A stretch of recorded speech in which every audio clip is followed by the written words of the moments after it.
Black Hollow, a town shrouded in perpetual mist. Ancient oaks, gnarled and twisted, lined the narrow road. Their branches, like skeletal fingers, scraped against the Calloway's car. Richard gripped the steering wheel, his wife, Amelia's hand trembling beside him. In the back, their son Liam stared wide-eyed at the looming silhouette on the hill. Blackwood House. The house was a monstrosity, a Gothic nightmare of spires and gargoyles. Its windows, like vacant eyes, stared out blindly.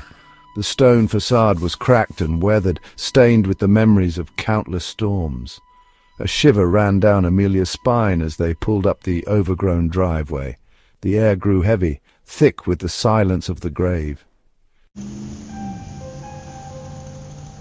Amelia, Richard and their 10-year-old son Liam were city people. The hustle and bustle of New York City were all they knew, but Richard, a history professor, had inherited Blackwood House from a distant relative. He saw it as a chance for a fresh start, a chance to delve into the house's rumoured past. Amelia, a writer, was apprehensive but intrigued. Liam, however, felt a growing sense of dread.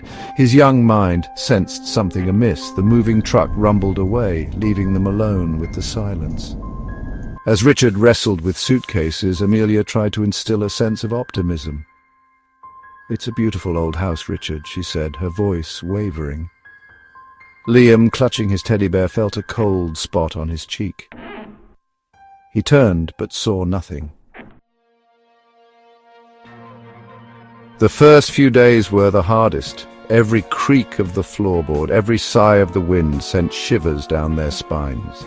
Liam began seeing things in the shadows, fleeting figures that vanished when approached. Amelia swore she heard whispers at night, disembodied voices that spoke her name. Richard dismissed it all as imagination. The house was playing tricks on them, he insisted. One evening, while unpacking in the attic, Amelia stumbled upon an old diary. The leather cover was cold to the touch. It belonged to a young woman named Abigail, a previous resident of Blackwood House. The entries spoke of strange occurrences, of unseen forces, and a growing sense of dread. Abigail wrote of a darkness that consumed the house, a malevolent presence that whispered in the night. Amelia slammed the diary shut, her heart pounding in her chest. The haunting escalated. Doors slammed shut on their own. Objects moved mysteriously. Liam's nightmares intensified, filled with grotesque figures and blood-curdling screams. One night, Amelia awoke to find a cold, spectral hand resting on her throat. She screamed, the sound echoing through the empty house. Richard awoke with a start, but found nothing there. Richard could no longer ignore the terrifying reality. Something was terribly wrong. He researched the history of Blackwood House, delving into local archives and dusty old tomes. He discovered a dark and bloody past. The house was built on an ancient Indian burial ground. It had been the site of unspeakable rituals and sacrifices. His blood ran cold as he realized the truth. They had brought their family into a den of evil.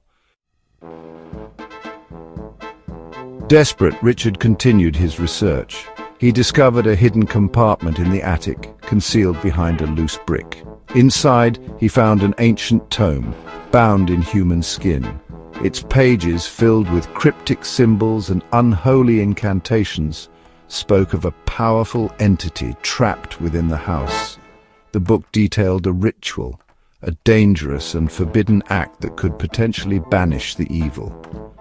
Richard presented the book to Amelia, his face pale and drawn.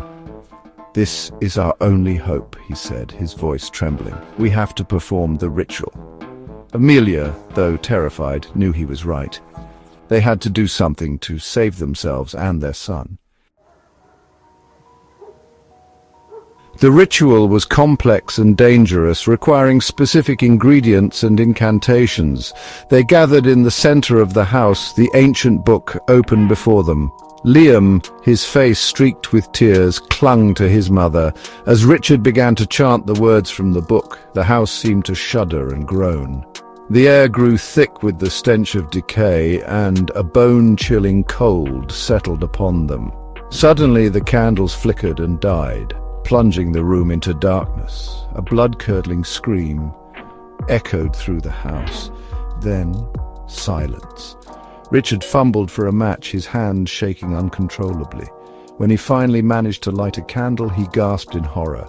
Liam was gone, vanished into thin air. Panic seized them. Liam! Amelia screamed, her voice raw with terror.